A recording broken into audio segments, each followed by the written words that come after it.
Okay, a very warm welcome to everyone this evening or afternoon or morning, wherever you find yourselves. It's really nice to see so many of you who are old friends to the community and maybe new friends as well. Some of you have attended our past inaugural panels. This is our inaugural panel at Mind and Life Europe for 2024. And my name is Johanna Megan. I'm the programs manager at Mind and Life Europe, and I'm joined by Amy Cohen-Varela, who's the chair of our board. So we'll be hosting this evening, and we're really happy to have so many people in the live Zoom room and also those following us on YouTube or watching this later. So just to give you a little bit of context first for the evening, before I introduce our 7 panelists formally will be taking part in the dialogue. As many of you know, for the past 2 years at Mind and Life Europe, we've explored a banner theme that has helped shape many of the questions we've asked ourselves as an organization and much of the content of our programming, both online and our in-person programs like the European Summer Research Institute. We were standing at the edge in 2022 and caring for life in 2023. And in many ways, these themes could not have been more fitting for the years we collectively witnessed and lived. So in 2024, we will be opening up the space between us. And by taking up open space as the banner theme for 2024, we'd really like to invoke a more expansive, interconnected, and panoramic epistemology for engaging with the world, one which allows for a natural form of clarity to emerge through always widening rings of being, as Rumi elegantly wrote. We aspire to take up this theme as a value, featured as it is in our constellation of MLE values. And many of you who know we have value cards at MLE, so open space and seek clarity are the 2 values we're really focusing on this year. So we really aspire to take this up as a value, mind as much for its conceptual density as for its everyday, down-to-earth call to action. When we open space and seek clarity, what new horizons appear before us which might not have otherwise been possible? How might open space help us to interrogate and reimagine our tired narratives based on either-or thinking? How might it decenter the subject and disrupt our habitual understanding of the subject-object relationship? How does open space relate to the notion of groundlessness, which figures prominently in many of the world's great contemplative traditions? Can open space, in fact, be generative of a certain form of clarity, one which is perhaps closer to wisdom than to knowledge? So this evening, we'll be asking ourselves some of these questions and many more, I'm sure, and many questions which we haven't even anticipated. And so we've invited around the table this evening a panoply of different perspectives, scientific and contemplative, entrepreneurial and educational.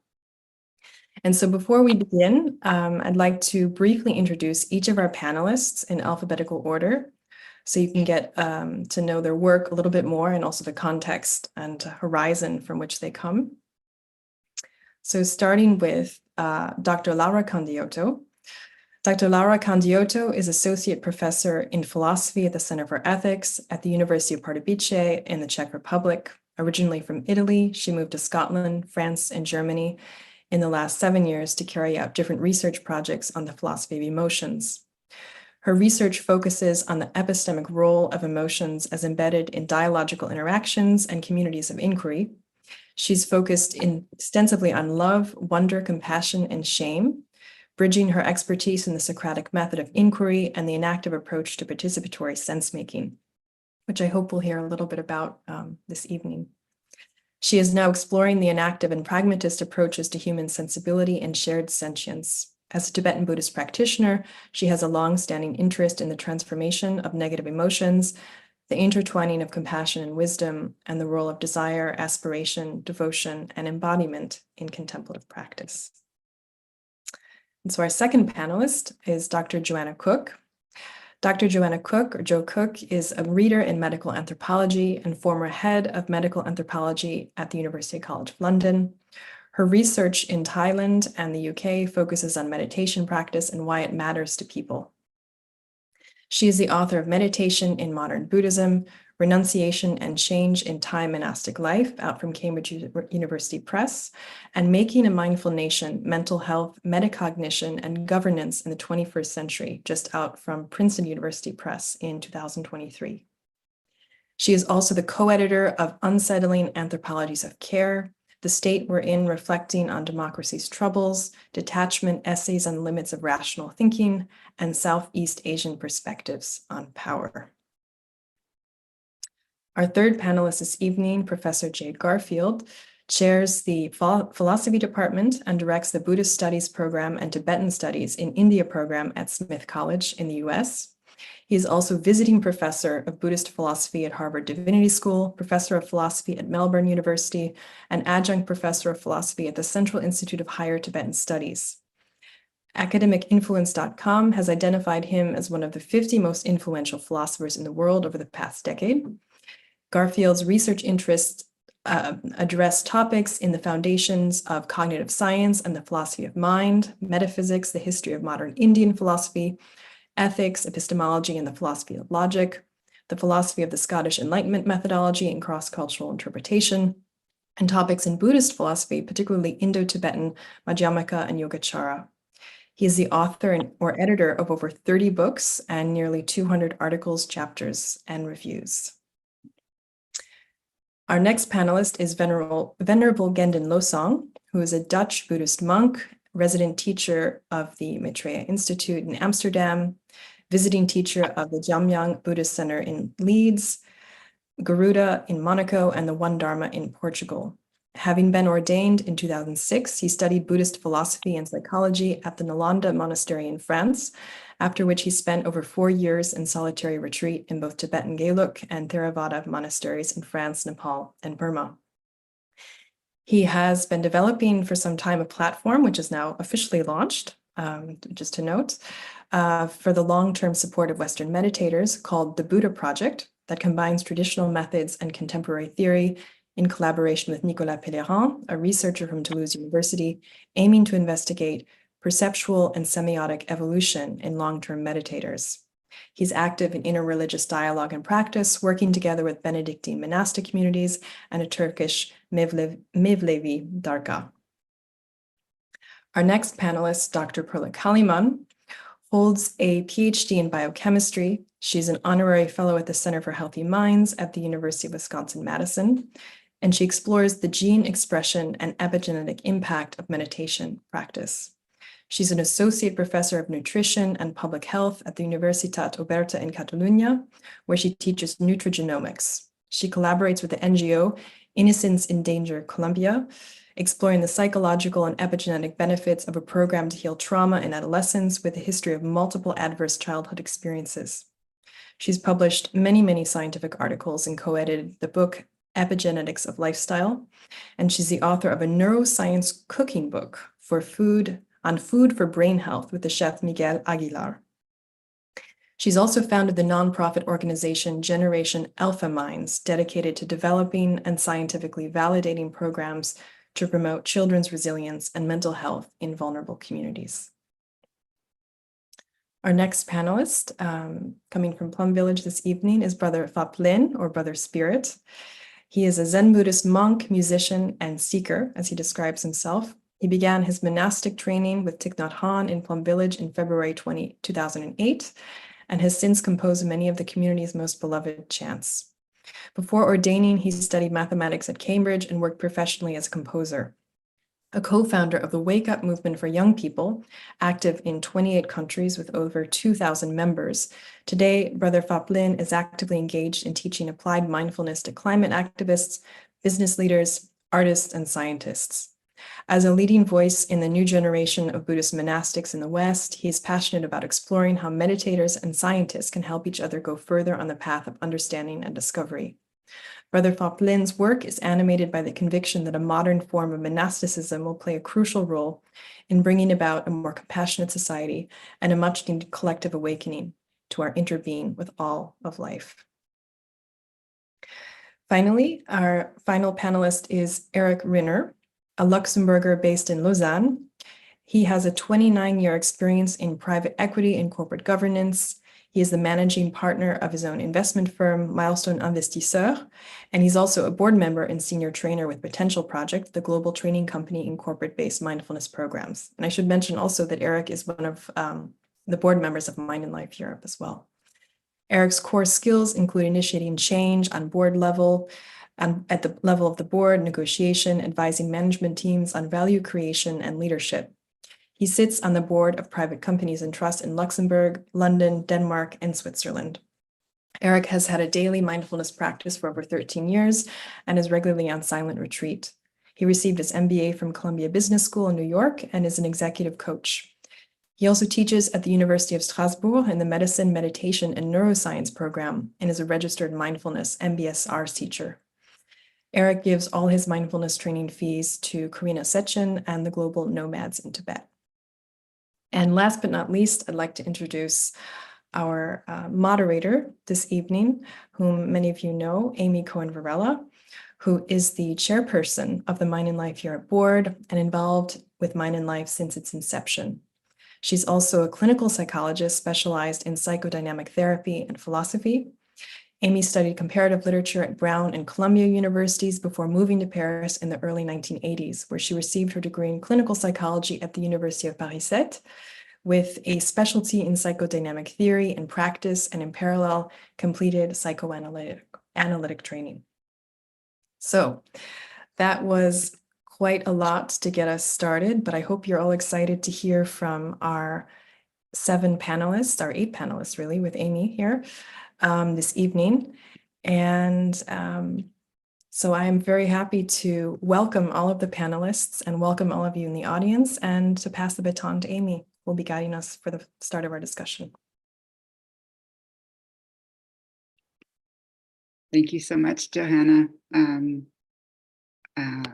Welcome everyone to this wonderful group of panelists and a large and very diverse, I see, group of audience members. Welcome to you all. And really, I love this tradition that we've developed at Mind and Life Europe of starting the year with a banner theme and thinking back onto the values that we developed with the membership and the board, the core values that we have, and picking one and unfolding it as a kind of a tent or a shelter and a gathering place for our year from diverse interdisciplinary perspectives.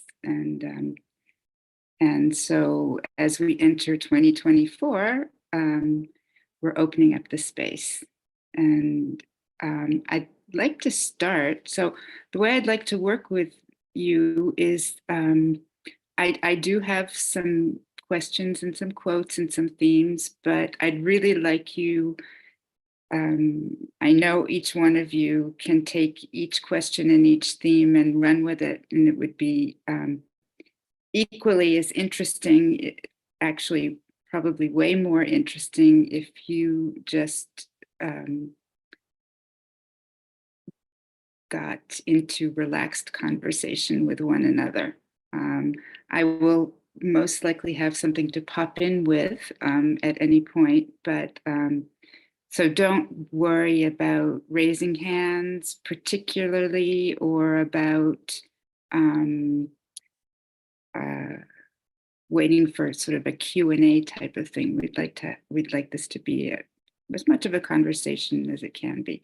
That being said, with this many people, that being said, I do have a question that I'd like to start with a quote that was pointed out to us by our eminent quote collector, Johanna, that I think corresponds really beautifully to what the road we're about to set our feet on and lay down in walking together. And it's a quote from Martin Buber, which is, our relationship lies in the space between us. It doesn't live in me or in you, or even in the dialogue between the two of us. It lives in the space we live together, and that space is a sacred space. So as Johanna said in her introduction, we've decided to gather our work together under this banner of open space, and to go deeply into the question, from the scientific, philosophical, contemplative, and political perspectives of what that means, opening up the space between us. We are pointing here with this notion of opening up the space to a shift in focus, to a shift in how we think about our ways of being and knowing in the world. And we're moving from a perspective of the cognitive subject as an enclosed, rational being that separates itself from nature in order to objectify it and look at it, to a subject who participates in a densely connected and interconnected environment. The view of the knower as a participant and not as being separate from her context lowers the barrier, it seems to us, between subject and object, between knower and known, and between self and other. It is an immersive view of human understanding that engages us entirely in an interdependent world. Making the shift in understanding from separate to together, we feel opens up new ways of thinking about how we engage with the world and new possibilities for engaging with it in caring and responsible ways. So I'd like to start by doing a roundtable, at least start, and then we can be more spontaneous, just to hear each one of your voices, by asking you what opening up the space between us means to you, both personally and from the perspective of your work. And there's certainly overlap there. So maybe someone can volunteer to start. Oh, I don't mind volunteering, Amy. Ugandhan. Yes. Anyway, good to see all of you. Many known faces. It's quite nice how Mind and Life is really becoming a community such that no matter how many people arrive on your screen, you always see so many faces. You think, oh yeah, it's almost too many faces to keep in contact with. That's the only problem that I sometimes face, to be honest. Mm-hmm. Yeah. So many interesting stories that come to my mind when I look at each one of you. So many conversations that were started and really could do with a continuation. Yeah. But anyway, to say something about, well, I liked it very much that you actually started with a verb, opening, because that was what I was considering. In my own life, I actually use two phrases as a mantra to maintain that sense of openness. And for me, the first phrase is the idea of suspension of belief.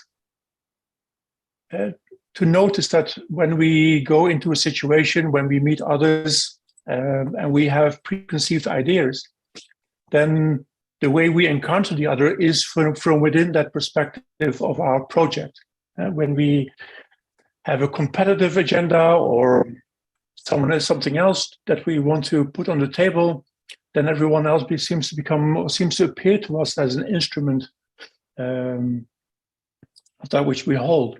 I think it's a very good practice to enter a situation until you leave your beliefs behind, to open up and just listen, to create a space of truly unknowing. Like, I have no idea in this moment who you are. I have no idea what you're going to bring, but I try to be receptive. And I say this, it's like, I think with a good dance partner, with a good dance partner, you don't control, you allow the dance to happen. And for that, you need to move together. And I think that for me is a very important principle to understand that what we see is a narrative created by the mind. And so the ideas that we have in a preconceived manner form the way we see the other. And the second thing that for me is always very important is what the Dutch philosopher Quinn calls the principle of charity.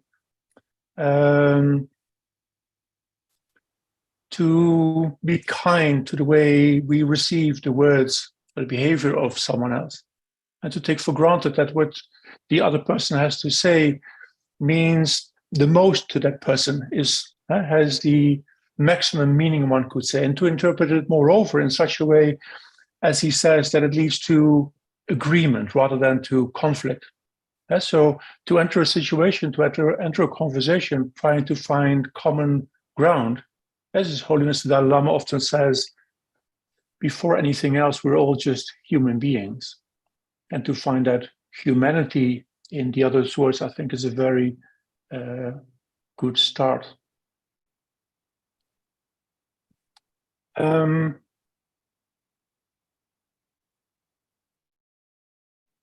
I think for me, when I was setting up that idea of the Buddha project, these two principles were, how to say this, are noticeable throughout the sutra. So when the Buddha project, of course, had as a goal to help people become Buddhas, at least to make the goal seem more attainable instead of just an abstract, faraway ideal. And one thing that I noticed when you look in the sutras, specifically the early Pali sutras, is how much people feel recognized and acknowledged by the Buddha. And it gives the profound sense that one of the main compassionate activities of the Buddha was to create a space in which other people could exist, could manifest themselves without being objects of utilization for others. Even when you look at the early monastic community, the whole point is to create an environment in which people can just practice without being someone's spouse, without being someone's servant, without being a soldier in someone's army, without being a taxpayer in a country, where people could freely express their humanity. And I think of any spiritual or ethical community, it is very important to nourish an environment in which people can be in that way. That would have been my opening sentence, I guess. Thank you, Gendon. Thank you for that, Gendon. Could I comment on and just kind of continue on that theme? Okay. At some point, of course, we have to talk about Vinaya and dancing, but we'll kind of leave that aside right now. I think my thoughts are connected to yours, but maybe on a slight angle. When I think about opening space, I think about opening that space up for examination.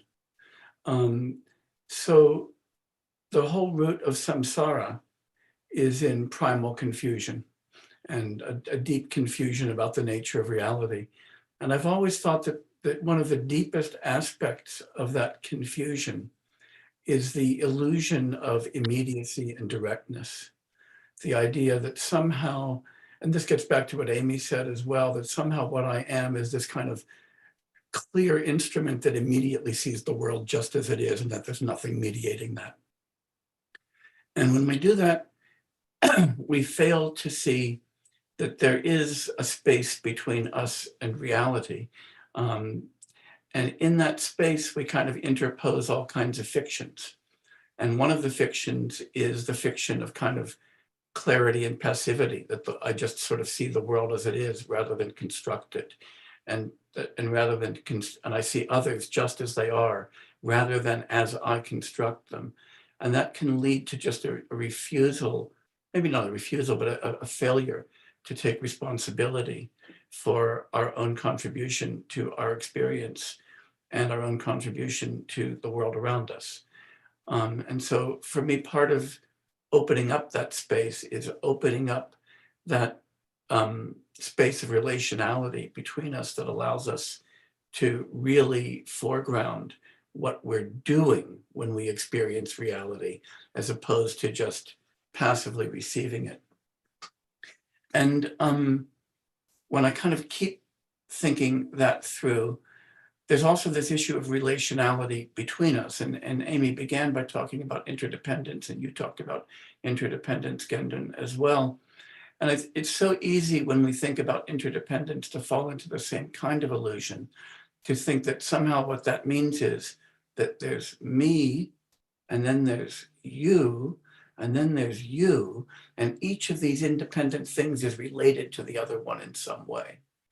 And that's to forget that all that any of us are that which is constituted by all of those relations. And so it's to flip that image, and instead of seeing individuals and the relations between them, to see the relations and to see those relations as constituting the individuals. That again helps us kind of cut through that illusion of autonomy, that illusion of independence, and that illusion of immediacy. And so when I think about opening up the space, I think about shining a kind of light on that essential relationality, and the activity of constructing a world rather than the kind of a clear passive reception of a pre-existing world. And so I think of it as a lot about responsibility.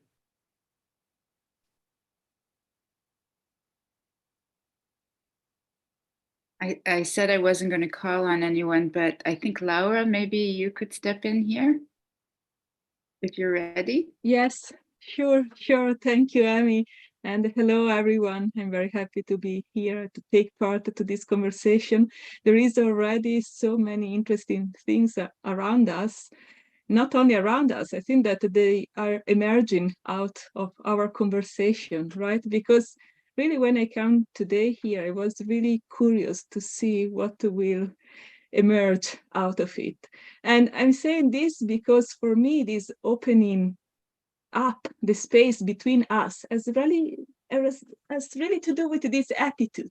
Like, yes, let's see with curiosity and also with some sort of surprise of the manifold things and relations and ideas and insights that can emerge out from our interaction and relationship. So since Amy asked us to speak also from our personal point of view and also from the point of view of my work, I'm thinking that when I'm relate to the others, I'm really focusing on really allowing myself and the other to inhabit this space that in a way is there. And sometimes I think that it's also important to consider it in a very embedded manner, like a place, the situation we are in, and also how we can change and transform together ourselves, the place, the other in our interaction. So really this practice of opening that is very agentive, I would say, that is active, right? As Jay said, at the same time is combined with this more like astonished practice of let's see what can emerge out of it, and they should go together. And so if I think about my job as a teacher at the university, very often I try to create the environment instead of giving direct instruction. Let's try to create the place or the space. Maybe at some point we can discuss about the distinction between space and place, but really let's create this space from which we can share, we can transform ourselves, we can shape the other ourselves in a free manner. So if I can just add another word to this, just to relate it to how I feel this opening up the space between us is freedom. Because I really would like to stress this opening of possibilities that can emerge out of it. And I wanted to stress this because in the past, I had the feeling also of fearing this opening. That's why I said allowing myself and the others to inhabit this place, because it could be scary. I stressed these things that, a curious surprise, but there is also the darker side there. And at some point, I started to realize that there can be a lot of freedom there, precisely in this space that is not already determined. As Jay said, is not an already made reality. It's something that really unfolds in between us. And so it is very important for me to stress that in a way, I manage sometimes to overcome this fear because I rely on the other beings that are with me in this space. It is not just my own space. There are other people. So if I come back to my work, there are my students with me. And I really try to allow this generative space to be there. Sometimes there might be fear also, but we can acknowledge this. So I would say really, I would like to bring freedom here and also allowing us to have this freedom. Thank you. Thank you, Laura. I might follow on from that because I love this idea of freedom in the space between us, and I think you're right. This panel and this discussion is kind of exemplary for the kind of come and see attitude of opening up a possibility of like not having definitive answers, but allowing something to be generated between us. And I love this idea of freedom. I would like to add another word. We're making a pile of words. I think my word would be creativity. And maybe also playfulness. So when I think about opening the space between us, I'm reminded of Ramdas. Ramdas had this great teaching about the ways in which we interact with each other and the layers that can be stripped away until finally there's this realization of like, I'm in here, are you in there? Like, isn't it amazing that we're playing these roles, but actually there's something behind that that's really wondrous. And for me, I think that adds to something about not knowing, and also not knowing what's going on for other people as well. So there needs to be something really allowing in that opening of the space between us. You know, you don't know what other people are carrying.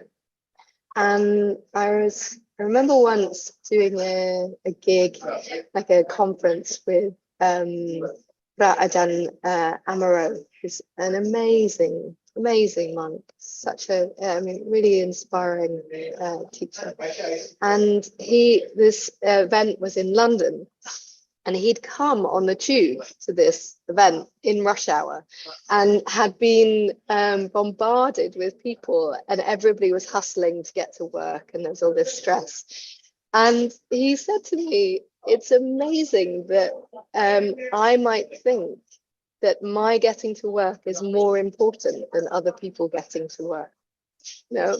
And I thought, gosh, nobody else on the tube is thinking that at all. But it's great that you are. And so whenever I've been on the tube ever since, I always I let other people on first, and because I always have Ajahn Amaro in my head saying like, why do you think your getting to work is more important?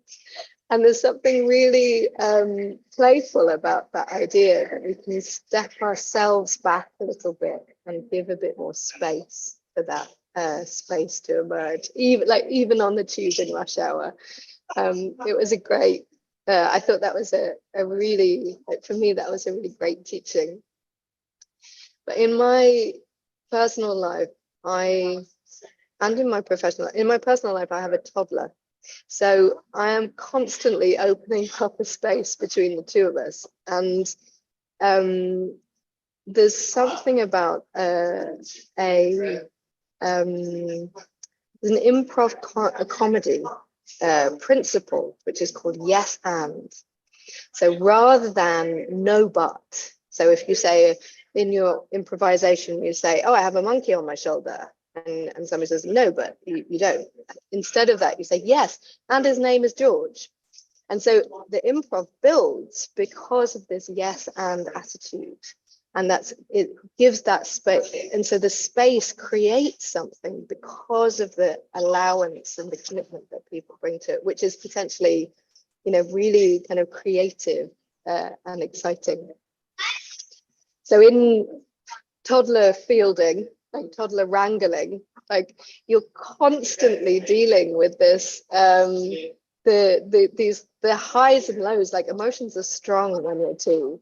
And my daughter, that's not my daughter, but my daughter has very strong opinions. And so I'm constantly fielding and responding to these, to the ways in which she's interacting with the world.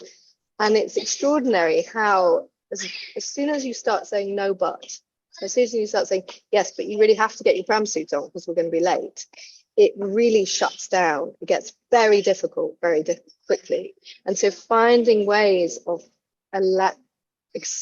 developing, getting out of the house on time together is about being really present with and responsive to the space between us all of the time, that kind of constant emotional call and response that goes on. And I'm in a public place because if I were at home, there would be a toddler on me. So I'm sorry for the background noise. But in my professional life, I, for the last couple of years, have been really interested in joy. And I'm developing a big project about joy. And one of the things that's very striking about joy is that it is both about forms of self-transcendence, and it's also about forms of social connection. So joy often arises when there is a right fit between oneself and the world, however that's conceived.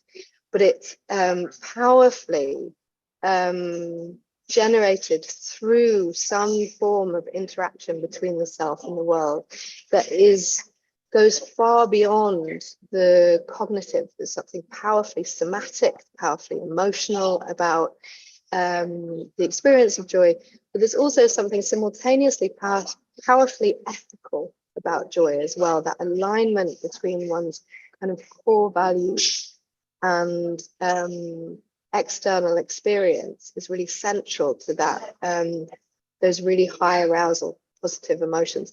And so that is something that I'm playing with and trying to explore. So I'm really grateful to you guys for the chance to think it through a bit today.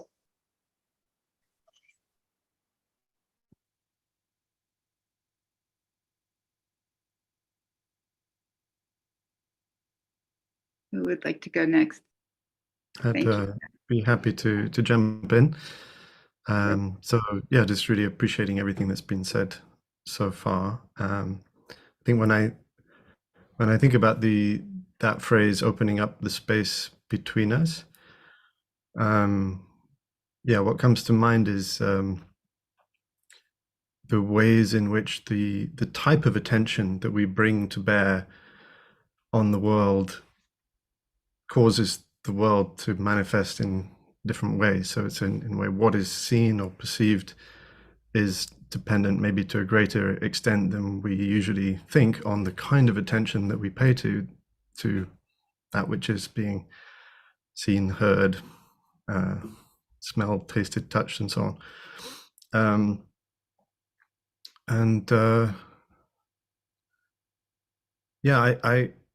I guess what comes to mind is the sense in which we are in a sort of Western technological society.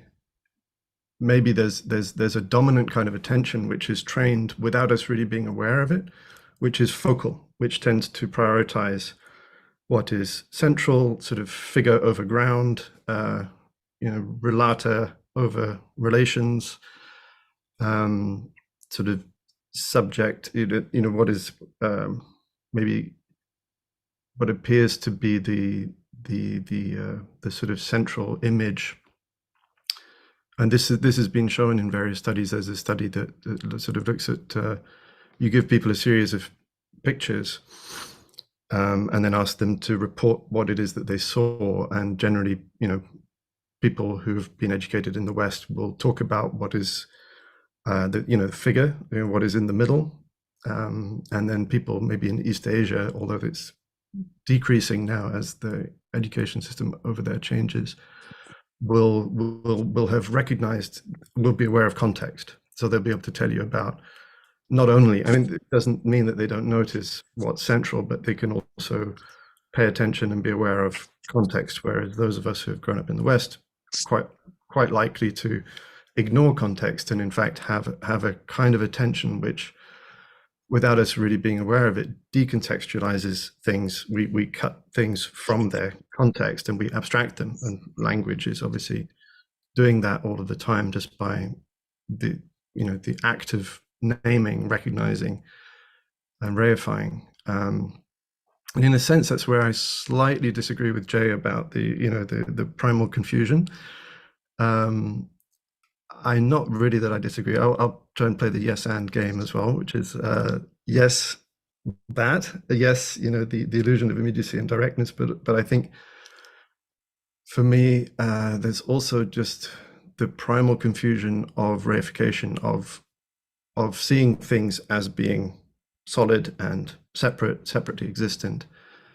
Whereas when we retrain our attention to see everything as arising from flow and from interaction in space and time, then maybe our suffering decreases. And obviously that's something we can play with and actually experiment with and see if that makes any difference to how we feel. And that, obviously the one very concrete way to test that is to see how we conceive of ourselves in a relationship or in a situation. So like right now, I might have a tendency to think that I am here, that I exist, that I'm a separate person, and that, there's a lot of other people. There's a screen in front of me with faces and little boxes and other people with other thoughts and feelings.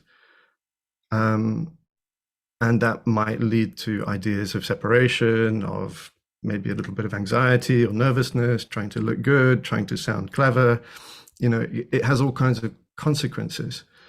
Whereas if I instead allow for the possibility that what is happening here is a process in which the thing that I call me is an emergent property of the interaction. So what I'm saying now, the words that are coming out of my mouth are an echo or a continuation of what's already been said. The feelings that I'm having right now are an echo and a sort of in resonance and relationship with the feelings of everybody here in the space, and those that have already spoken, the things that have been evoked. And so all of these are kind of widening my attention to include context. So what I see, and it's really in very much a present moment. It's not a very conceptual thing. It's like if I look right now at what it is that I'm seeing, what I see is all of you. I mean, Zoom has the unusual and slightly unfortunate fact that I also see myself. Usually I don't see myself at all. What I see is the world. I see everybody else. And that is the content. The thing that I call me is actually you, is the world arising in consciousness. So this is a kind of very profound reversal of what I think of as me in the present moment as it continually arises, which is quite liberating. There's a beautiful practice that many people may be familiar with, the work of Douglas Harding on the on headlessness. So seeing that we have no head. When we kind of turn, instead of looking out at the world, we look in at what it is that we are seeing. What we find is that inside is the world, not a dense sort of cage of bone and blood and sort of gooey brain stuff. But when you look back at that which is seen, and what we see is actually all of that in its sort of endless unfolding glory. So yeah, I really like to playing with in the present moment, like noticing how focal is my awareness? I mean, I'm engaged very much in sort of training people to cultivate mindfulness, which is, you know, awareness of what is going on inside and around us in the present moment.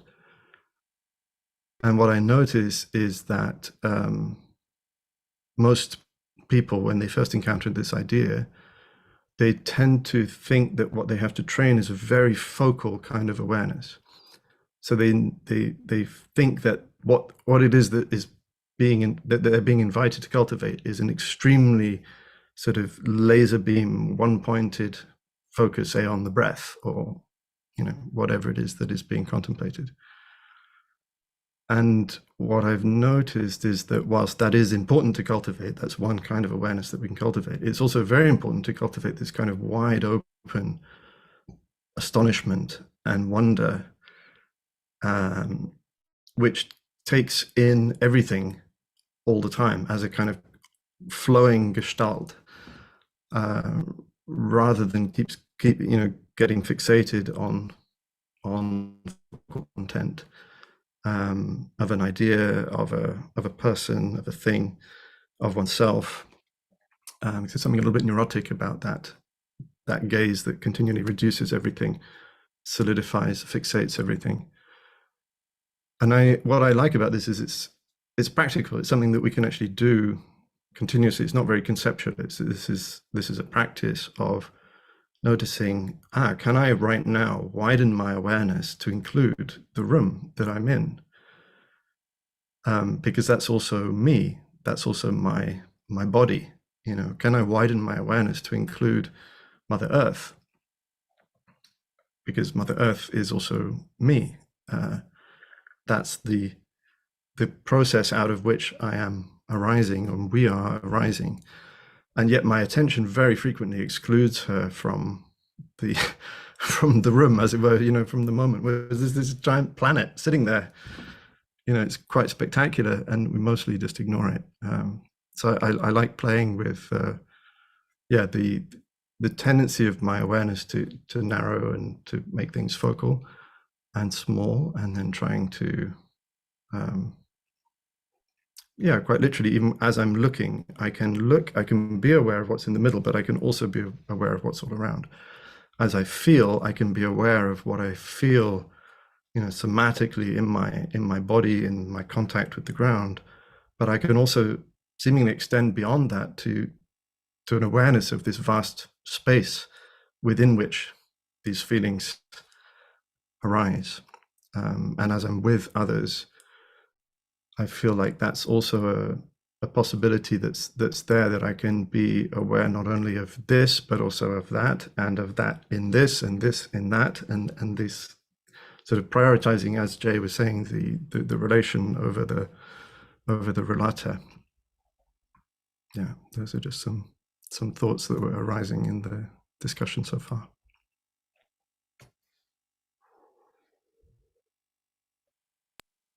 Eric.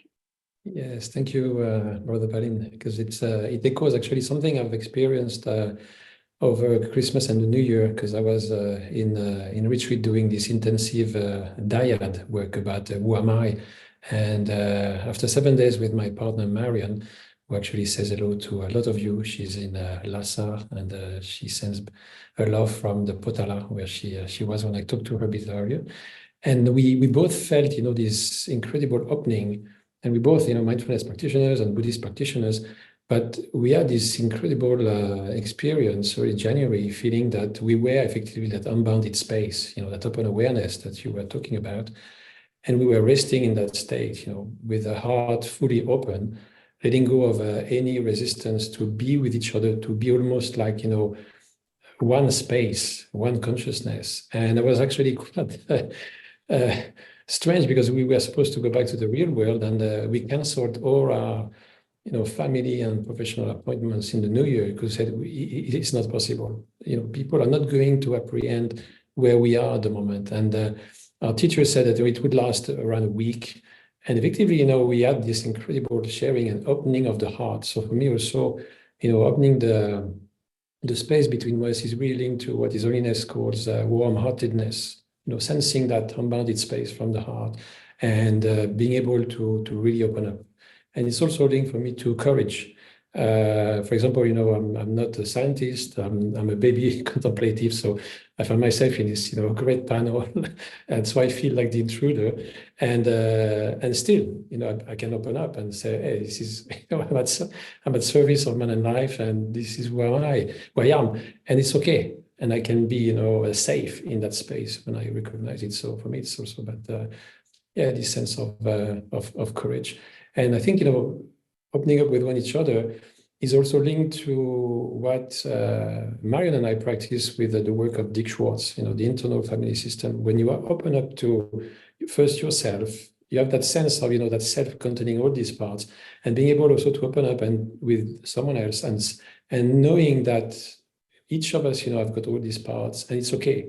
Some of them, we like, some we don't, some we kind of, play hide and seek and everything. And therefore, the person in front of us is that consciousness with, the history, the education, the trauma and everything. But we can actually connect and have the courage to open up and be one space with the other person when we are together. So that's what I wanted to share. Thank you. Thank you, Eric. Rola. I think it's my turn now. I'm the last one. So first of all, I'd like to congratulate the team of Man and Life Europe for coming up with this relevant and timely theme. For me, opening up the space between us evokes the growing need for real connection and understanding to face today's serious social and environmental challenges. So approaching life with openness for me implies living with a mindset of that is vast and free. Laura and Joe mentioned freedom, creativity. And I think, and I said and not bad, I think that while cultivating this openness and broad perspective, our behavior still needs to consider cause and effect and to be guided by values and sense of purpose. So, and I believe that this is especially important in the context of our relationships, because in relationships, we mutually permeate one another, is what Eric was talking about.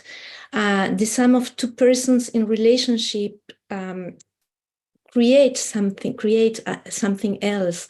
As Laura says, something else unfolds. And this is from the quote of that Amy mentioned of Martin Buber. This is a sacred space. And so this is also true when we consider the social environment we co-create.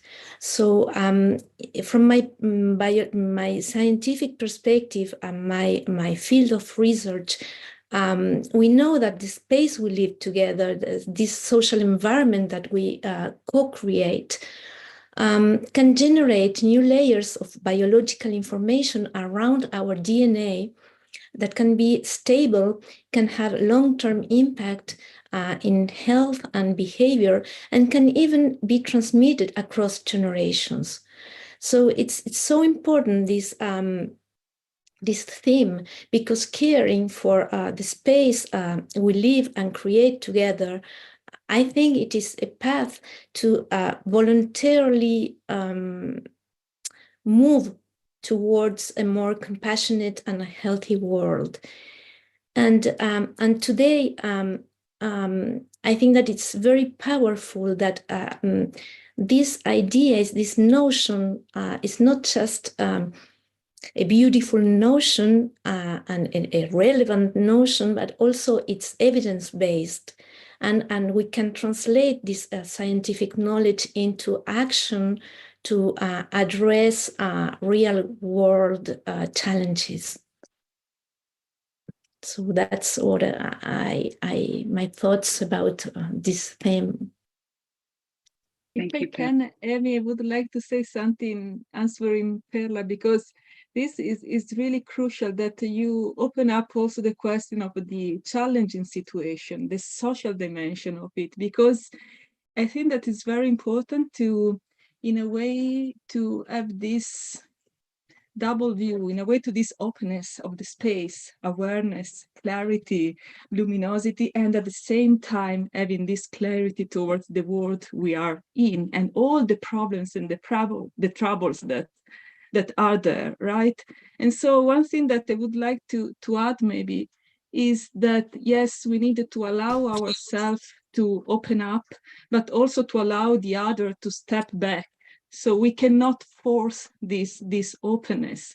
And this really, referring also to what Eric said, I think that this is really opening the heart to the other, also really allowing the other to be different from me, that maybe now, you know, I'm in this clear state of opening, I would like to hug you, to holding you, but not.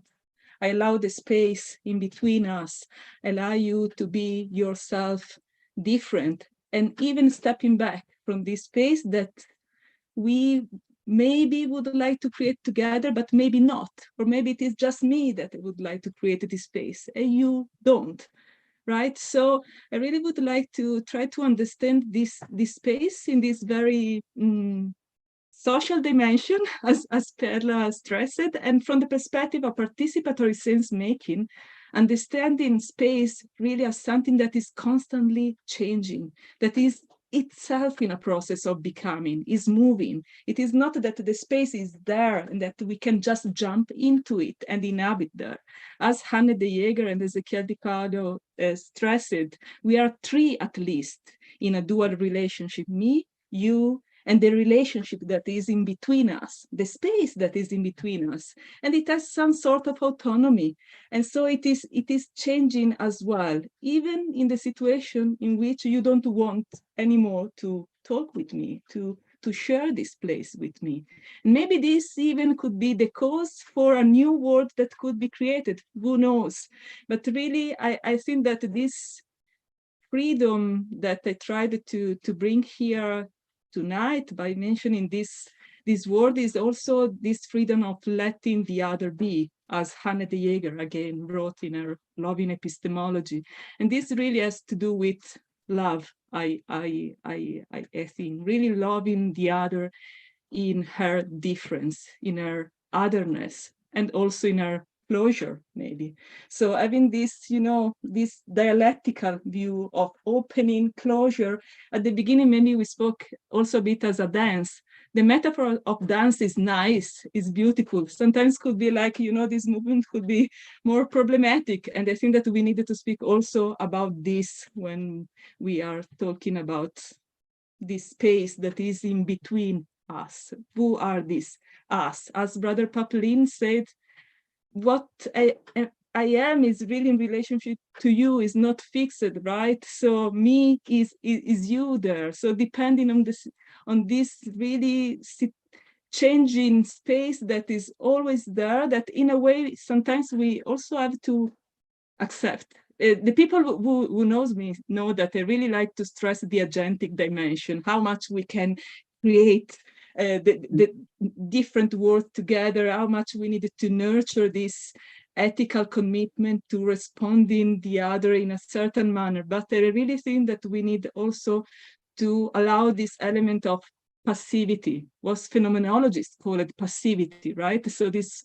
responding to the situation that is there, and starting from there, not being deluded and just thinking, okay, since I'm open, also the other will be open. No. Okay.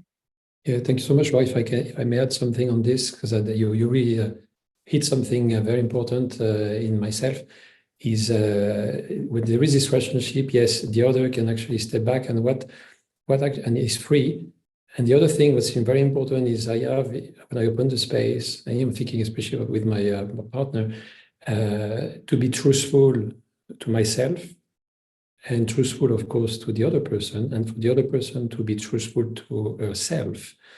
And I illustrate that by the fact that I realized that after that retreat, because Marion, my partner, gave me a kidney last year, so gave me basically unconditional love. At the same time, it has actually prevented me sometimes from disagreeing with her, because I received so much that I hesitated, in being in disagreement with her, because I received so much. So I was not truthful to myself, and I was not truthful to the relationship, because I received so much love. So, and after that retreat, we managed in that wonderful, safe, sacred space to be able to share that. And that actually, was a wonderful gift to the relationship, as you said, the third person. So a great illustration. Thank you. And that's wonderful illustration on your part, Eric, about how receiving a gift makes us responsible. I think also there is something about vulnerability as well. It's a very vulnerable position to be in, to be really open. And so often when we're in fear, that it's not possible to open, because there's that sense of revealing too much, and also I think there's something about honesty as well. It takes a kind of radical honesty to be able to own your own senses of shame, for example, or of worry about not being sufficiently grateful. Like there's something radically kind of honest, but also incredibly vulnerable. And a lot of the work that I've done on care practices, and the things that care practices do is that they show us how the illusion of separation just is just an illusion. Like we all receive care at some point in our lives, and many of us give it.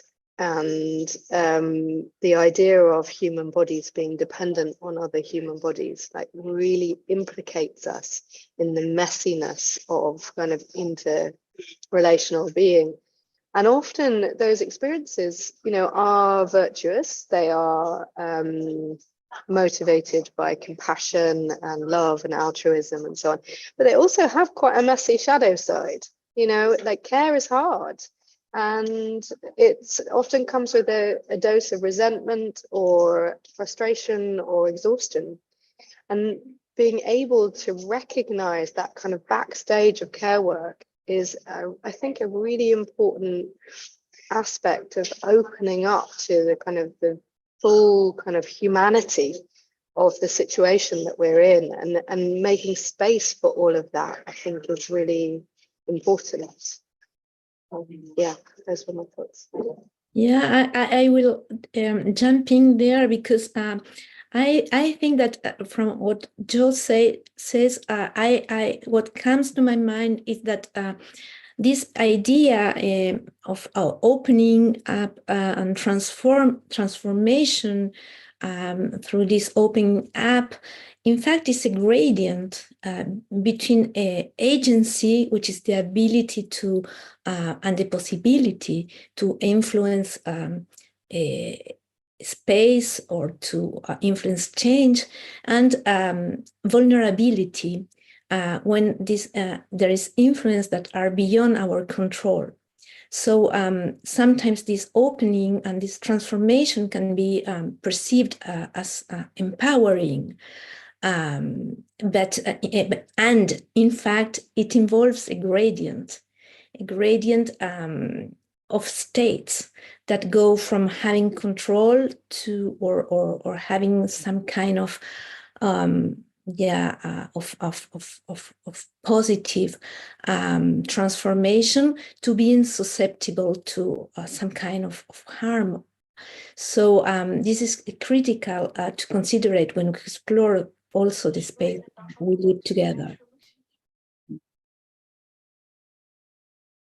Les l'argent du côté pendant I think que it's tu interesting m'expliques, that tu penses que le Mexique, ça...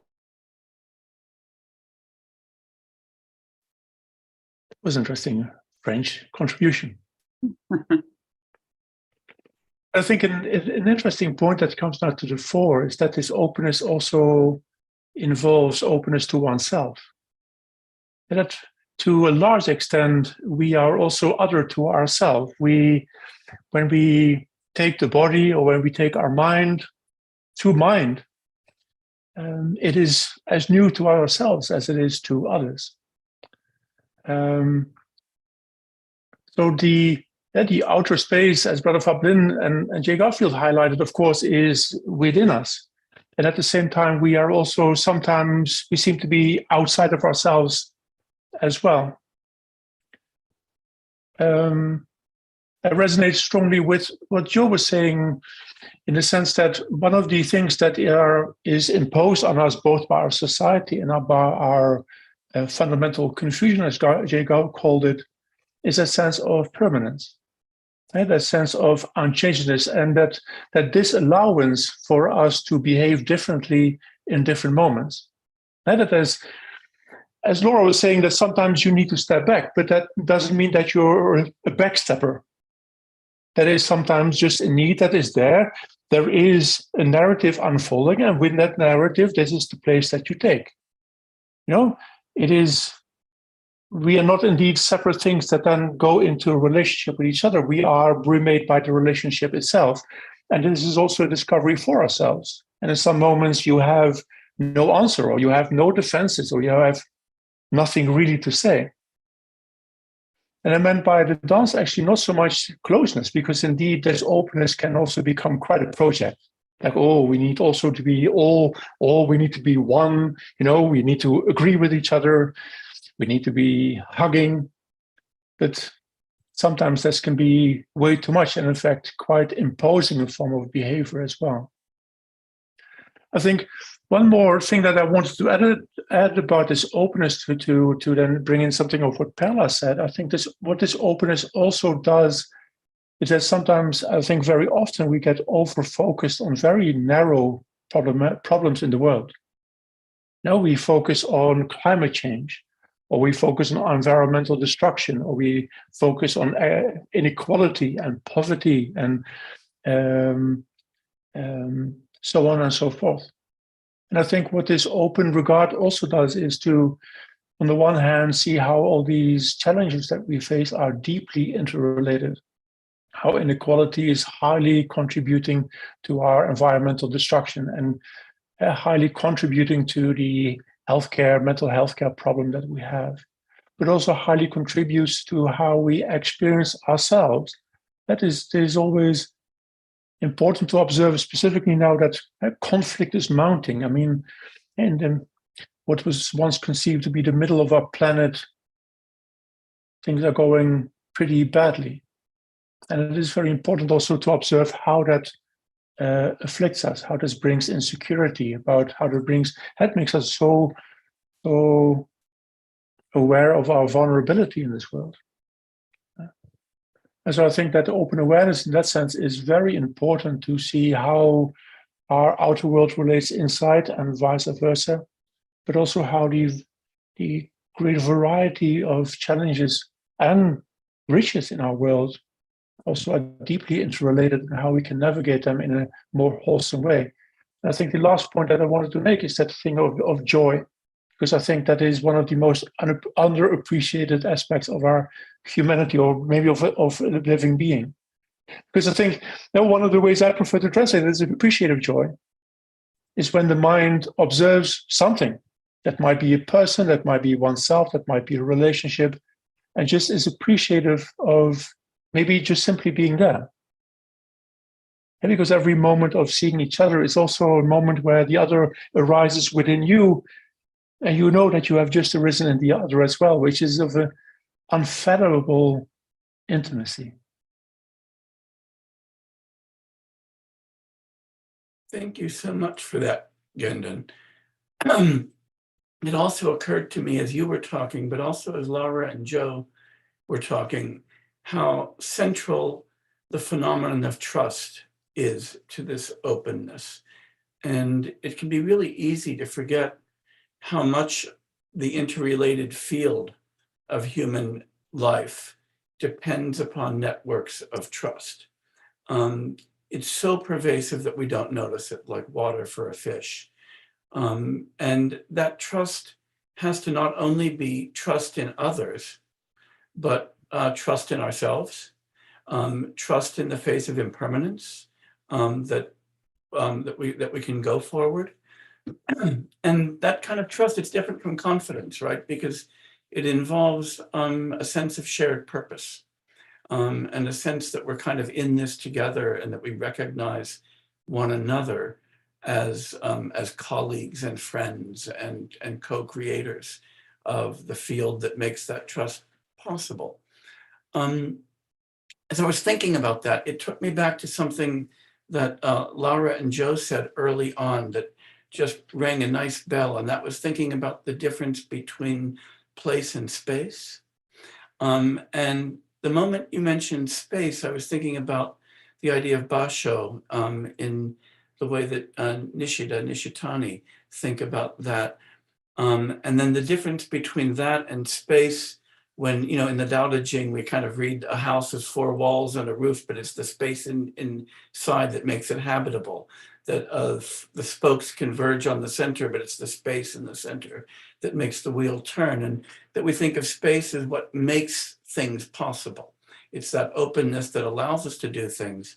But when we talk about a place, we've already talked about some place where we've constituted shared purpose, where we're working together in a sense of trust.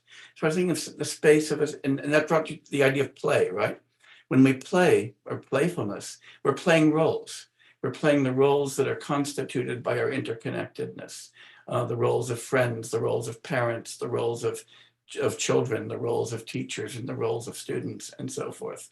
And it's in playing those roles together in this kind of improvisational ensemble theater of life that brings us the common purpose that generates trust and creates a place where something's happening that's very determinate and constituted by those shared purposes.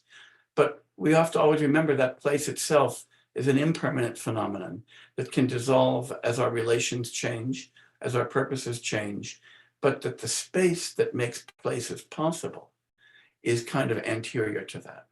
And that oftentimes when we're opening space, it's by transforming it into a place. Sometimes when we're opening space, it's by dissolving the place and creating empty space where another place can occur. But all of that's in the context of play. And all of that is in the context of constituting the conditions for trust, and acting on that trust. And that's just so important. So when Gendon talks about all of the terrible conflict in the world, and destruction, I'm seeing that as colossal collapses of trust. And that if we remember the wonderful fact about English, that the word trust and truth are the same word, and that it's only in the context of trust that truth can emerge. And truth is only that in which we trust. We kind of recognize that those relations that constitute a place of human activity within that space are part of the enormous project of being human. Thanks, Gendon, for that. Thank you, Jay.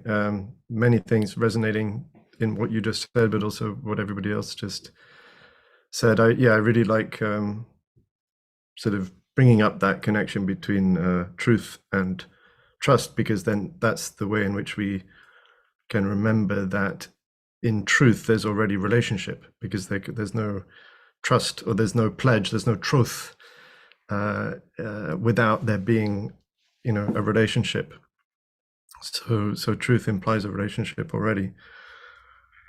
When you were talking about place and space, I was really reminded of the architect Christopher Alexander. I don't know how many of you may know of him, but this is again, what I really enjoy is sort of finding very practical ways to play with my modalities of perception and the tendency to fixate and reify and so on. And one of the things that he offers is a new way of seeing, which I find. We're not hearing you, Brother Feplin. Oh, and now? You are. Is it okay? I can hear you. Yeah. Okay. So he offers a new way of seeing, which I find very powerful and sort of applicable. So he proposes that rather than seeing things as entities, he invites us to look at things and also people and everything really as centers, and of centers and nested sort of hierarchies of centers. So to make that, I mean, that sounds very abstract, but to make it concrete, he gives the example of a pond. So when you look at a pond, you can ask, where is the edge of the pond? This is one of the questions that was sort of in the questions that you offered us, is like, in openness, are there boundaries? Do boundaries exist? We can ask, okay, so the pond is located. We sort of have a consensual agreement about the pond and what it is and how it's constituted. But when we really get down to it, it's very hard to find an edge to the pond. Although the concept seems to imply clarity, the reality is that it's more like a field-like property that is clear in the center. This is definitely pond right in the middle. But as you go further and further, the reeds and the bank and maybe the bushes and the trees and even the air above and the earth beneath and you aware of the pond, all of these things it's like gradually becoming more, the pondness is becoming more diffuse. So this is just a way of seeing which I find really challenges and uproots our kind of this very focal seeing that we have, that we're habituated to. So I can look at the pond as a center, which as I get further away from it, the pondness of it is less intense. But I could look at that in the same way when I look at a human face. I see like eyes are centers. And as you go away from the eye, it's sort of less eye-like, and then you encounter other centers like eyebrows and forehead and nose and mouth, and the whole face itself is a center. And so there's centers of centers. So this I find is a very trainable way of looking at the world, which can challenge and uproot some of our ways of thinking, which bring us into conflict, for example, right? When we reify nation or race or people and so on. And so it's sort of like a practical proposition to say, well, we know that there's something about our way of seeing and our way of being and our collective kind of paradigm, which is causing immense suffering to ourselves, to each other, to the world. And so I really like sort of finding, what are some really practical propositions to transform that way of seeing, that way of understanding, that way of perceiving. And so another one that I was thinking about as I was listening to you is, in relation to the relationship, when maybe there's a problem, or one of us wants to step back from the relationship, or suffering arises in some form. I think that's actually an opportunity. It's an important moment, because if I have the project of cultivating openness of mind, which I do, like I'm very committed to being open-minded, but when do I notice my lack of openness, or my blind spot? It's only when I cause other people to suffer, really. And of course I can cause myself to suffer as well. That works quite well too. But being in relationship, especially in community, is a very, very effective way to find out where I'm stuck. And so in a way, just that way of perceiving the problems that arise in community it becomes the opportunity to see, okay, well, of course I have to be empathetic. I have to actually notice that somebody else is suffering, that I've caused some suffering. But when I do, then I can say, wow, wonderful. This is clearly, I'm the cause of this, at least to some extent. And so I get to see my blind spot, which allows me to grow and to become more open-minded, and to release habitual ways of being and seeing and thinking. And that, I think, can be applied both at the individual level, but also at the collective level, because paradigm, or a way of thinking which is invisible to us, only becomes visible when it starts to break, when we start getting into conflict then suddenly our habitual ways of seeing and sort of shared consensus reality making become visible because they're being challenged by other ways of seeing and knowing and being. So whilst suffering in general is terrible and we wish it could be avoided, it can also be an opportunity to find out where we're stuck.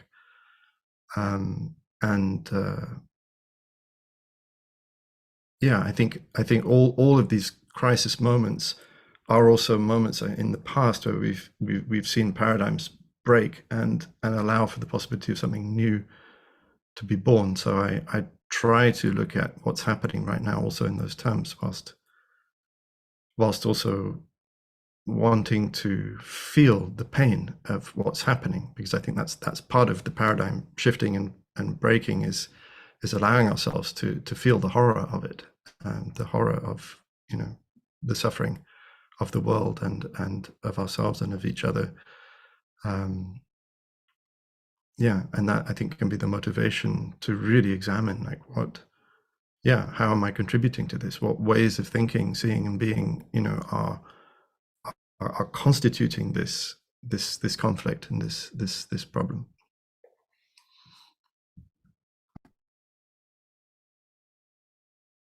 Thank you, Kathleen. What you're saying makes me think a little bit about how the type of epistemology and the type of perception-based epistemologies we use affects our way of constructing the world around us. For example, we've been using a lot of visual metaphors like perspective, for example, or focal or attention, and so you might say that kind of separating objectivist epistemologies would be visual epistemologies, and how we dance between the way we know will affect how we can dance between the way we know, and how stuck we get in one way of knowing will also affect how much we solidify the world, I guess you could put it that way. And I'm thinking of, I actually have a wonderful quote here from the enactive participatory sense maker, Ezekiel de Paulo, who sees the kind of opening we're talking about as needing, as opposed to an optical epistemology, a listening epistemology. And he says, the listening epistemology is a way of knowing that is a middle path between the visual or objective way of knowing and what he calls a feeling epistemology, which is more intuitive, holistic, emotional knowing. And he says, the listening mode sees the knowing subject as immersed in a field of processes that she creates and that in turn create her. Listening, he says, is the attitude of a present knower in dialogue with what she wishes to understand and its context, which makes its own noises. We listen to what's out there and what's in here, but more importantly, to what's around and in between. We engage in order to know, and knowing thus becomes a movement of dialectical transformation between what we see, what we feel, what we listen to, the world, our experience, our practice, and an attitude of being participants in knowing. So I wonder if this listening, cultivating this listening, whether you could address this, how to cultivate this listening attitude that is neither passive nor active, but somewhere in between those two. It's both receptive and agentic, if I could put it that way. Laura, you tell me if I'm using the words wrong. It is perfect how you're putting, Amy, because it's really the in-betweenness, right? So really trying to avoid this extreme. And I think that a listening epistemology is really middle way epistemology, if we can use this expression.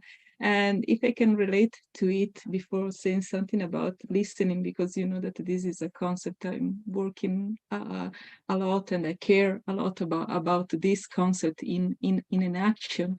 I just wanted to focus a bit on this middle way approach, because sometimes also when we think in terms of opening and then breaking up, there is the risk of thinking this in an extreme manner, right? So just as if there is this creative generation of a new world, and then in order to have another one, we needed to break down the old one. So this idea of a revolution and radical change, I think that a listening epistemology is more related to a more nuanced and kindler approach of really trying to see all the small transformations that are unfolding constantly.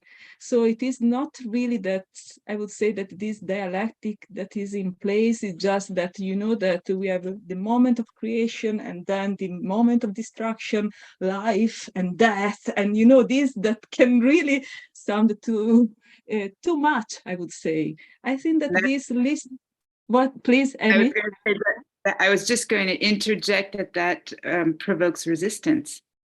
Indeed, indeed, right. And because there is always this other part that is going to resist this total annihilation, right? And I think that this is really our Western mindset, that when we think in terms of emptiness, we think about this absolute nil, this nothing, right? And then the creation is all.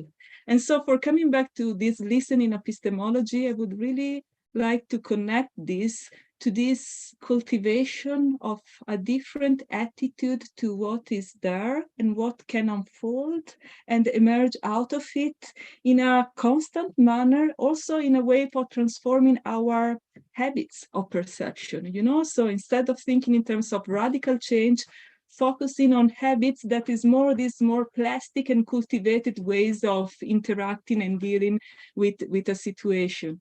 And well, for me, listening is really listening to a place with this loving attitude of caring for the well-being of the other, for the other flourishing, you know? And so I really relate this to an ethics of listening as what really can allow this this kind form of emergence, if you want, not extreme one. And yes, maybe I can stop here for now so that there is space for the others. Yes.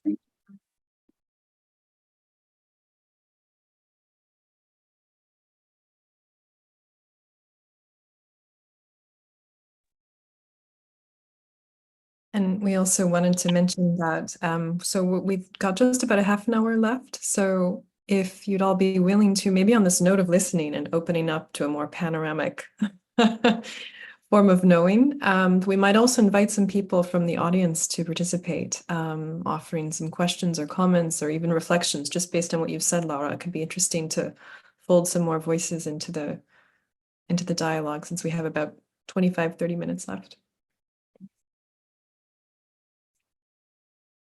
And so in that spirit, feel free, if you do want to participate, just raise your hand to let us know. That would be really helpful so we can see you. Maybe raise the hand on Zoom so you come to the front of the room.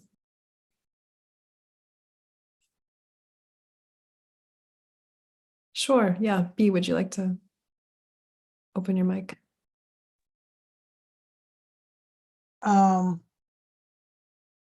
It always sounds very nice to say to stay open. And theoretically, I know what it means. But when I have an appearance in front of me, if I may use that word, that tells me that, for example, as an example, there's no global warming. And businesses should be allowed the freedom to do whatever they want. So how do you keep the space open with that appearance and still be true?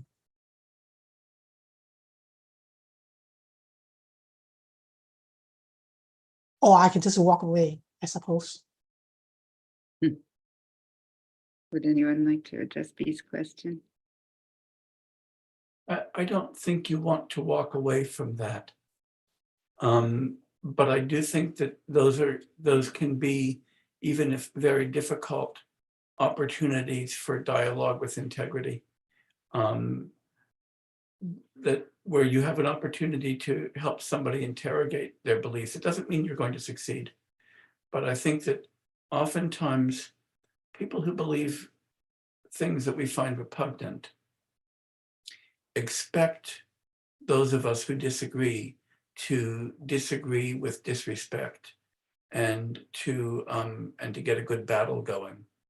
And I've often found that respectful disagreement can be very effective in changing people's perceptions and minds. A friend of mine told me a story about a similar kind of issue, and this involved disagreements over reproductive rights. And he was talking to somebody who had been somebody who was very much anti-choice in the United States. And that person said that whenever we went out to demonstrate, we were always hoping that a whole bunch of pro-choice people would be there and start screaming. And then the crazier they sounded, the more rational we would be. And it was when people actually began talking to us that it became a lot harder for us to hold on to our views. And I honestly think that most of what passes for political dialogue right now is shouting match. And that's terribly ineffective. So there's a middle path between walking away and shouting at somebody else. And that's listening, responding, being responsive and not reactive. And that's not guaranteed to change minds, but it is guaranteed to be the only possibility, I think, for changing minds. That's just my thought. Thank you, Jay. Just to oh, sorry. Oh, no, go ahead, Kendon. Then I wanted to add a little thing, is that often our beliefs are sort of bags around many different types of needs that people are often not even, we ourselves might not even, with regard to ourselves, be entirely aware of. I think we often start from, again, imposing our beliefs, and therefore by de facto creating a conflictual environment, which I think it's more productive in that sense, indeed, to, as Jay offered, to have a listening environment, not only to help people ask or question their own beliefs, but maybe also to enrich ourselves with regard to the needs that the other is in reality voicing. Now, when you look at the pro or con choice discussion, this also is about community. This is about a vision of what our culture, what our society is, and so on and so forth. And I think many of these needs are very relatable, even if we do not agree with the belief. And I think that is where, indeed, many of these political debates completely fail. They are supposed to convince the other by way of means that the other would not, you don't create a bridge for a dialogue. And that's why I use that word, the idea of the principle of charity, to listen to the other and first to find out what we have in common, to find some need that we can relate to, and then start a discussion from that, what we relate to onwards, I would say. And we might not change that. We might not come to common ground on that specific point. But I think there's a lot gained when we learn a little bit more about why other people hold the beliefs that they do, because at the moment whole parts of our societies are no longer talking to each other. And as someone said, the democracy happens in the middle ground between extremes. And I think we need to create that middle ground again. And that middle ground is about regular lives needs, I would say, most often. It's been being able to live next to our neighbor. That might be a simple thing. And if you live in a Republican or whatever country you're living in neighborhood, then that thing matters. It matters where you get your sugar from, when your sugar is gone and you have visitors having a coffee at your place. Now all these things matter. It matters to which church or temple you go to, who helped deliver your children, and so on and so forth. These are all very important questions. They're often encapsulated in these belief systems, but they're not at the heart of them. I would also say that even if they don't generate agreement, to come back to something I said earlier, these conversations and just the act of listening and taking someone seriously can generate trust. And that's that shared sense that even though we disagree, we're in this together, can be the beginning of a pathway to resolution. If we're not in this together, then the only possibility is conflict. And that honestly doesn't get anybody very far. Yes, if I can build on that a little bit, something that I found very powerful in these types of conflictual discussions, whether it's about climate change or vaccination policy or, whatever, however these very, very contentious issues can come up, is to bring in the dimension of feeling, and not so to widen the scope of the discussion, not just for it to be focused on the ideas and the beliefs, but to actually, for myself, to acknowledge and recognize, well, I'm having feelings right now. And maybe I can let you know about the feelings that I'm having. And maybe by my letting you know the feelings that I'm having, I allow you and invite you to notice the feelings that you're having, which actually already completely changes the nature and the quality of the discussion. So coming back to the idea of listening, I really love listening, not just as the sort of listening to sound, but listening as a metaphor for mindfulness.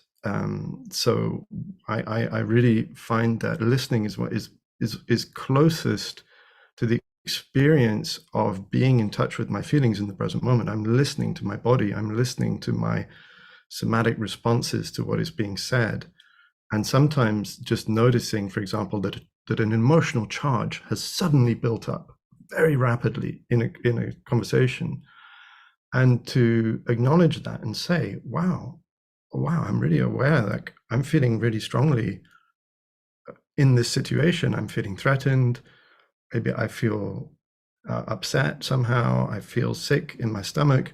And just to put words on that, I found very often has completely allowed that charge to go down, has allowed the other person to realize that they're not fighting an idea or a belief in me, that there's a real person in front of them.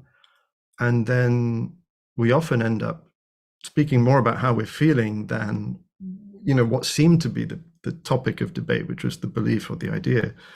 And that creates, again, coming back to what Jay was saying about trust and connection, as Gendon was saying, sort of there's a real relationship now.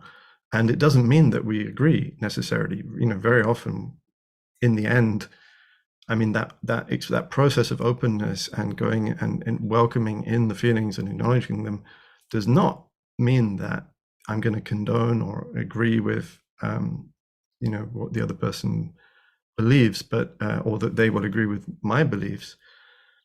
But there is suddenly a real human relationship happening, rather than just a battle of ideas.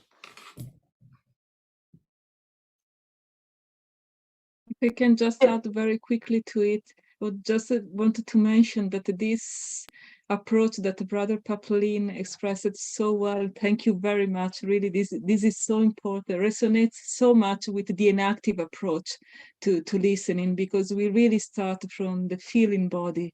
Listening is from our being here together. And that's why I try also to speak of responsibility as out of this shared sensitivity or sentience and feeling is from there, is not just listening words, as you said. And I think that is very important to focus. Of course, we need to care about the truth of beliefs, yes, but where are these beliefs? Are part of our life, right? Part of our style of life, how we behave, where we are, what kind of person we are. So I think that we need also to enlarge. We were speaking about enlarging all the night, right? Also enlarging our approach to beliefs, right? So not taking them in an abstract manner, but situating beliefs in our forms of lives. And so in there we can find also the feelings, the habits, the behaviors, and sometimes for changing beliefs, we needed to change our styles of life, right? And or at least they are very much related. But yes, this was just for adding this strong connection to the enactive approach to listening that is really resonated with what you said. Thank you very much.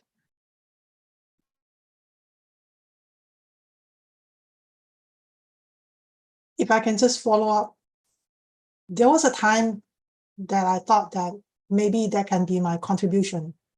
I'm not the type who stand on the street to protest, or I'm not an organizing type, you know. So what I do in my small world is to participate in the dialogue on, you know, the comment section of a New York Times, and oftentimes I intentionally go to Wall Street Journal. And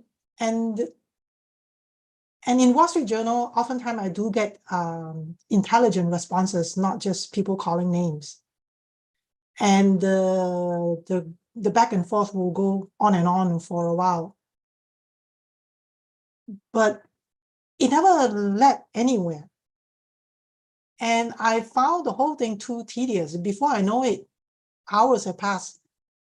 And I was like, so generally these days, my feeling, my own selfish feeling is that it's just all too tedious. And I want to just withdraw into my own world and stay open within my own world. But that's, I feel, is a form of closing, not opening. So.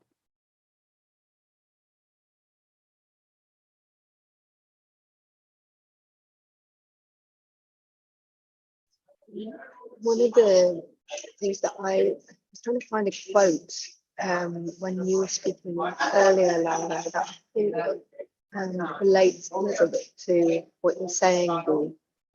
And it's by, I found it, and it's by a really brilliant woman called Robin Wall-Kilmer. So she is an environmental biologist, and she wrote this amazing book called Braiding Sweetgrass. And she says, she talks about, I'm really interested in her because she talks about joy in terms of a reciprocal relationship with the planet. And she describes, she says it's important because it opens this idea of reciprocity, opens up the possibility for restoration. So I'm going to just quote it because I think it's slightly long, but I hope it's not too long. So she says, restoration is a powerful antidote to despair. Restoration offers concrete means by which humans can once again enter into positive, creative relationship with the more than human world, meeting responsibilities that are simultaneously material and spiritual. But it is not enough to grieve. It is not enough to just stop doing bad things. And so she has this very clear idea that her joyous relationship with the environment is one of reciprocity, that in the face of environmental devastation, despair is, you know, and the threat to the environment, despair isn't an option. And there's a great philosopher of the environment called Arne Naess, who makes a really similar point. And she says, I'll find you another quote, another reference very quickly. She says, one more tiny quote, even a wounded world is feeding us. Even a wounded world holds us, gives us moments of wonder and joy. I choose joy over despair, not because I've had my head in the sand, but because joy is what the earth gives me daily, and I must return the gift. And I really like that kind of commitment to relationship and that commitment to shared reciprocity as a sort of, because in a way, for me, it points to the idea that despair isn't like an end in itself. It's not enough. Like, what do you do then after you've finished despairing? What do you do? And there's a brilliant anthropologist called Cheryl Mattingly, who writes about African American families who have chronically ill children. And she describes these kind of moral laboratories in which people experiment with like the possibilities of life. But they're very challenging situations with, you know, very difficult kind of aspects to them. But for these families, despair is just not an option. You don't give up. You don't just, you can't live in despair because your kid needs help and because you still have a relationship with your kid.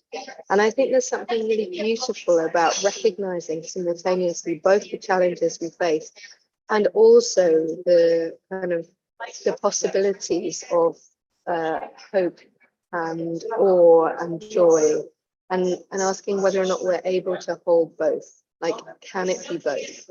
And we have, you know, we don't need to be kind of the high vibes tribe and Pollyanna-ish, but equally, we don't need to be resigned to the intractability of the conflicts in which we find ourselves.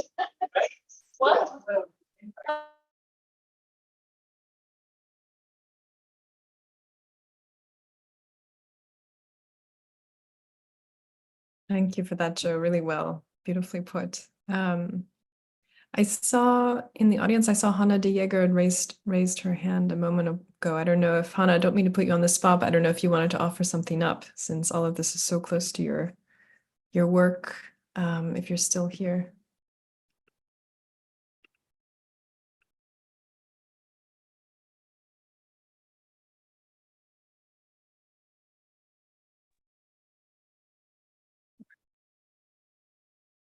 Hi, yes. My point was actually made by Gendun about, in listening to people, that in the enactive approach also things always matter and are at stake for people. Everybody's always engaged in sense making. So listening to people in that way, with that in mind, the point was made actually, but I think it's really basic part of the enactive approach that things matter to all of us, and having that in mind might help when we attempt to listen to people. What matters to this person? What is at stake for them in this moment? And what is at stake for me? And what happens when these two things meet each other? Yeah, it's generative, I think. And also of conflict, which is sometimes important to have conflict also, because we don't all agree and we have different ends. Yeah, anyway. Yeah, I think that Jo used a word earlier that we know well, which is facing up to the messiness of things. When things matter, it's messy and there are differences. And that's something I know you, Hannah, have worked a lot about, that it's not, somebody else said this as well, it's not about smoothing things over or effacing difference, or it's all about working with the messiness and working with the differences. When you're trying to open up a space. Actually, most of us have come up with that in some formulation or another. Thank you, Hannah.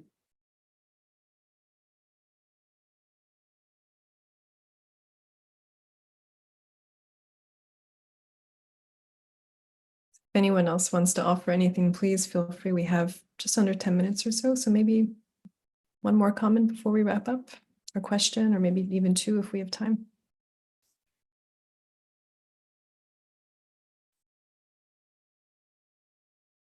Yeah, Ida. Thank you so much, everyone, for this. When I think of this sentence and I think of the space, for me personally, something else comes up as well, and that is time. And the space I feel in that moment when I'm with a person and there's difficulty that opens up is also a reminder for this impermanence, which already was mentioned, and this that everything is emerging in codependence of everything else.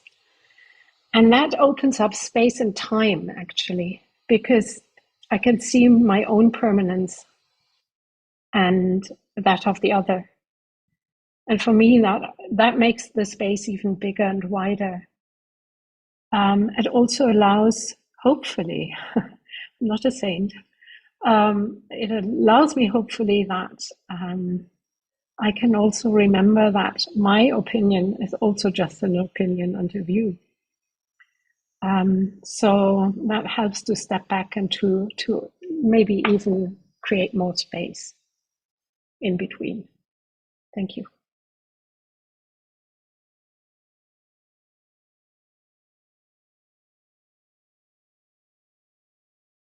On a side note, thank you, Ida. On the side note, our theme was inspired to a great degree by a beautiful talk that Hannah, who's with us here today, gave at the Varela Symposium called "Does Time Open Up Between Us?" Right, Hannah? Yeah. About that among other things, about that very question. So that's actually available on our YouTube channel if anyone is interested in the vast question of time.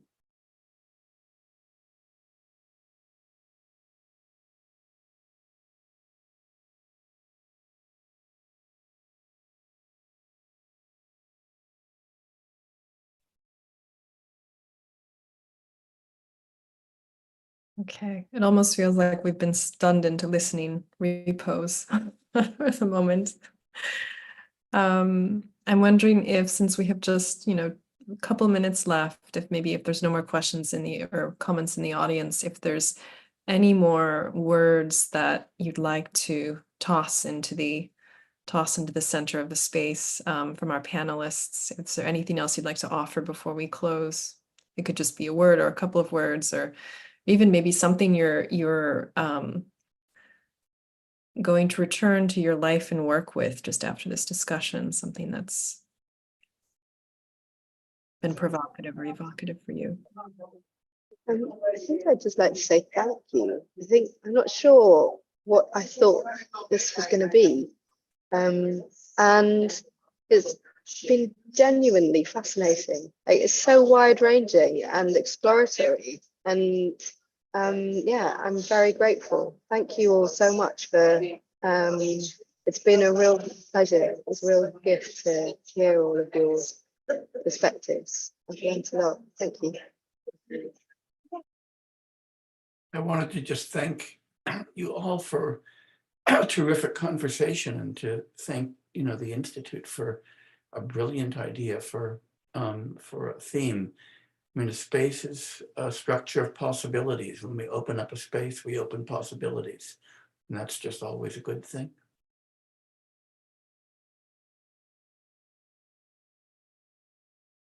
Yeah, I'm also really feeling very grateful and very stimulated by everything that's been said and everything that's been evoked. One final thought was, I think it's, in a sense it's already been said, but it's slightly responding to something that Bea said about wanting sometimes to withdraw from this sort of space of dialogue and conflict.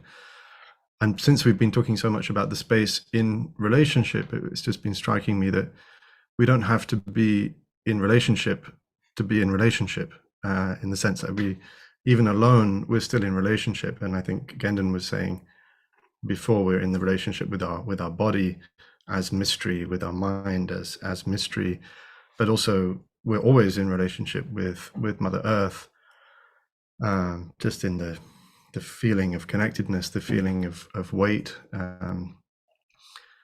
and so and then also just thinking about space and what was just said about time. That's something I find also creates a lot more space for me, is to realize that even though all I have is the present is also includes all of the past and the future. That's something that my teacher referred to as the interbeing of the three times, as the three times of the past, present, future. And so I'm always in relationship with my ancestors, all different lineages, genetic, spiritual, land, cultural, and so on, human, non-human. I'm always in relationship to them, and also always in relationship to descendants, not just genetics. I won't have any children in this life, but spiritual, cultural, and sort of descendants as in consequences of actions. My actions resonate on into the future. And so my present, whatever I do, whatever agency I believe I have, is always in relationship to these vast, unbounded stretches of time. And I find that can often be a helpful reframing of whatever it is I might be stuck with in any moment.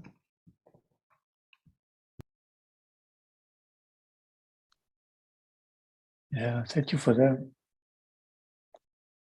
Maybe the thing I would like to add, and it's my favorite topic in Buddhist practice, is the practice of equanimity. It's not wanting the present to be different than it is.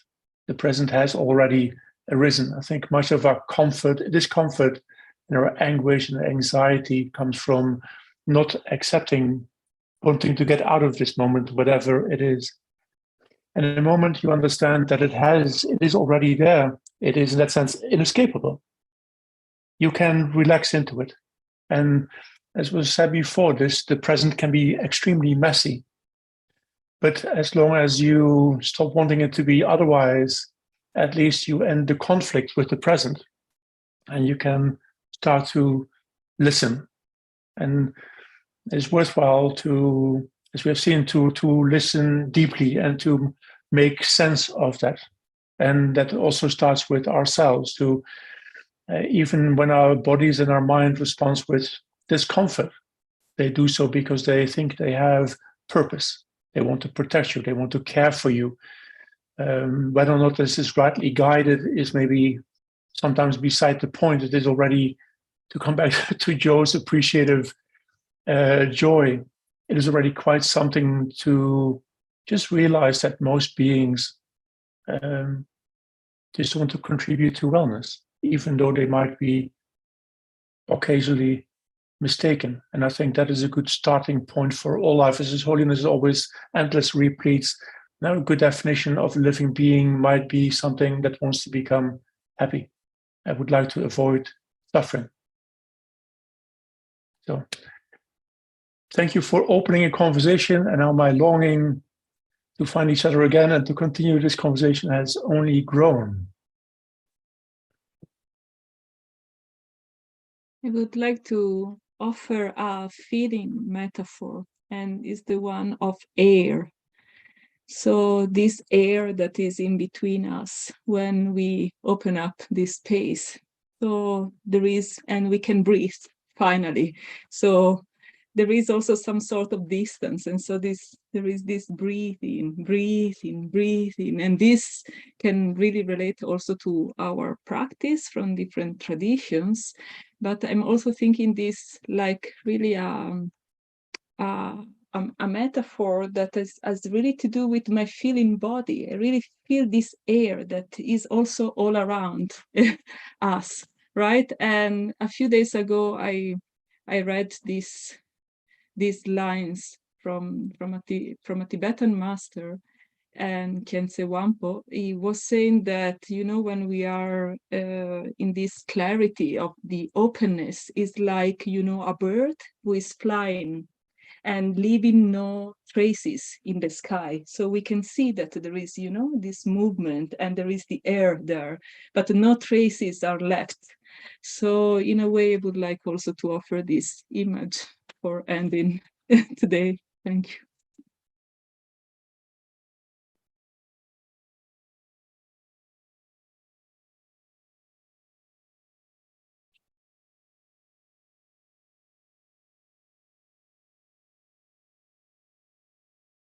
Would anybody else like to add a word?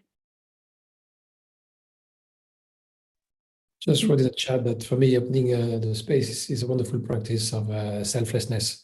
So again, whether I am alone or with someone, I think that's a great way also to reconnect and remind myself about selflessness and keep going on the path. Thank you. Thank you, everyone, for this wonderful discussion. I'd like to just end with coming back to something that Jay say about the shared purpose. I think that this reminds me the concept of power together and the collective strength and influence that can emerge when individuals unite for a common purpose. Thank you very much, everyone. Thank you. Well, I think Perla's words are wonderful words to end with.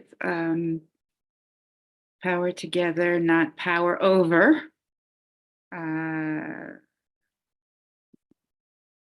Powerful care.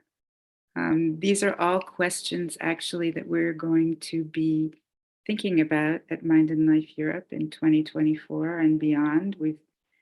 We've prepared a lot of terrain, but there's a lot of new terrain for us to look at. And I think that with this conversation that will be up on our YouTube page, our Mind and Life Europe YouTube page, we'll all be referring back to it as a kind of vademecum, a sort of an open, borderless guidebook to the things that we have to think about urgently, softly maybe, but also urgently in the weeks and months to come during our events at Mind and Life Europe. Just one little note, we will be working hard on this subject for our Summer Institute, which is taking place in August, which is living in groundlessness with responsibility. Some of you are already aware of that, and we'll be touching on all of those questions at our summer school and also in our different talk series. So I want to thank all of you so much for coming and being so open and creating this space that is going to reverberate throughout our year. And thank all of you also who came and listened, and I hope to see you in our future events at Mind and Life Europe. Joanna? Thank you. I think you said it, Amy. Thank you. And thank you to our 7 panelists this evening. Eric, Venerable Gendon, Venerable Brother Phap Lin, Joe, Perla, Jay, Laura, and to everyone who attended, as you've said. And so please stay tuned.